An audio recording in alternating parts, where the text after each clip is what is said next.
everyone, V the Amazing Greek here, and today we're going to be opening up and assembling what you saw in the picture before the video started.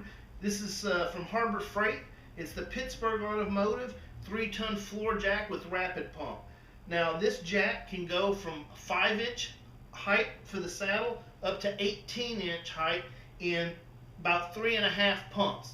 It has a foam guard on the lower portion of the handle so that as you're pumping to protect the vehicle if you accidentally bump it or anything. It also has a universal joint at the what do they call it? For the release, so that anywhere that you have the handle, it won't have a problem and you can control the descent of the vehicle. And I picked up also the hydraulic jack oil at Harbor Freight also. On the video, they recommend from Harbor Freight to fill it 1/4 inch below the top of the fill hole. So we're going to open up the box and see what it comes with. Okay, so we open the box, cardboard spacer. The cardboard spacers here have the handle parts, knurled handle, so you're not going to slip if your hands are a little greasy. That's nice. This one has the foam portion. That way, hit the car or something by accident, you protect the finish and all that. And of course, we have the manual and the jack itself. All right, first step. We assemble the handle itself. There's a screw here, or bolt, excuse me. It is 10 millimeter. Take that out. Do not lose it. One goes right inside the other. Line your holes up. Put the screw back in. There's going to be threads on the one side. Start it by hand. You don't want to cross thread it. Just jumping in there with a ratchet or something like that. And we'll just make it snug. We're not going to go over crazy. We don't want to strip it out. It's just holding it together so it doesn't come apart on us. And that's step number 1. Okay. Before I can put the handle into the slot here and then tighten up this set screw, which will sit here, and this lip will stop it from backing out. For shipping purposes, they have a wire right here. It's hooked here and here. So it's pretty stiff and tight, so what I'm going to do, I'm going to have to take it off, but I don't know when I undo it if it's going to go flying or not. So I'm going to hold it in position with a pair of pliers, and then I'll slowly try to bend this out.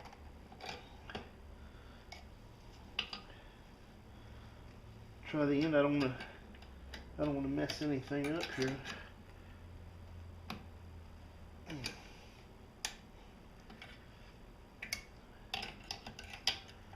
Maybe I can grab it with the phone.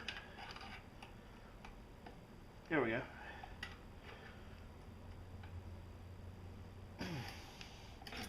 If I bend it to the side, it tries to, man, it's very stiff.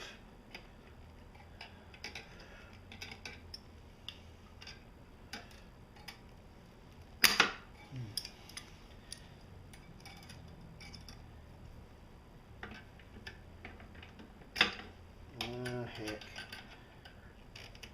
There it goes. Woo!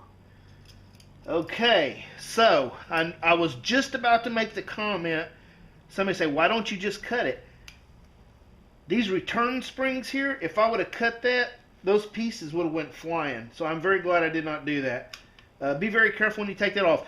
Hold it, and if you have to get somebody to help you, take that off. Don't cut that. The pieces will go flying. Wear safety glasses when doing this, please. Alright, now we're going to insert the handle into the pivot point here. 17 millimeters, the size of this. So make sure you back it out. Now there's a universal joint in here. You can't see it. And there's a square sticking up, and it's cocked over to the side. So I don't want to just slam this in here. I need to make sure I get this carefully. There it goes. See, went in. And tighten this. We'll just snug it down. 17 millimeter. That's good. It's not going to go anywhere. There's going to be a little bit of play. That's just the way it is. There we go. Now, it's back. Well, can't jack it up. Got to put jack oil in it, dummy. So that's the next step. All right. To add oil, the drain, the fill plug is right there. There's 2 Phillips heads. 2 Phillips heads. Then this card will come up, and then we can fill it up. All right. So the cover comes right off. The screw to fill is right there. I'm using my Harbor Freight little light, like $2.99. You can see it here, it's a big flathead. So I'll take the flathead out, fill it with the hydraulic and jack oil, and then put the screw back in. Now, it says in the manual that I think it's underlined. Do not touch the jack handle when you are putting fluid in there. I'm guessing it would cause something like you would have on the brakes. Maybe it'd have air pockets or something. You don't want to be jacking them, you know. So don't touch the handle, and we'll put the fluid in there, and then we'll see what else we got to do. All right, so we're getting ready to test it. I overfilled it. What do I do? Not a problem. So did I. Take your paper, and we'll just siphon it out. Don't twist it too tight. You want the fluid to come up like a wick. So make you like this, dip it in there, wiggle around a little bit. The fluid will work its way up the paper, and then you can get the excess out. Just make sure you don't have a loose knit one. These are pretty tight claws. You know, the stuff doesn't fall off because you don't want to contaminate that. I wouldn't use like a rag. I would use a paper towel. A good shop paper towel, not from the kitchen. All right, so we got our fluid in there. We're going to test her out. Now, that is the first time. I'm going to turn to the right clockwise so that the valve is closed so that it will jack. There we go. 1,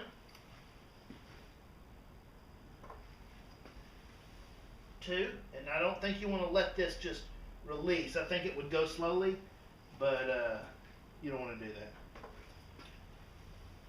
3, that's already, compared to my other little jack, that's awesome. Yeah, and about halfway where I'm at, when I was about right here, it had topped out. So that's not a lot, 3.5. Of course, I've got no weight, but I'm happy with that. Watch the upcoming video, and we will use this jack and a set of jack stands, which we also got from Harbor Freight. And we will use them to do front brakes on the 1995 Explorer Ford model. Thanks for watching. I hope this helps somebody. You know, wasn't sure what to do. 17 millimeter to attach the handle, and 10 millimeter on the one that puts the 2 pieces together. All right, and thanks for watching. I appreciate it. I'll catch you on the next video.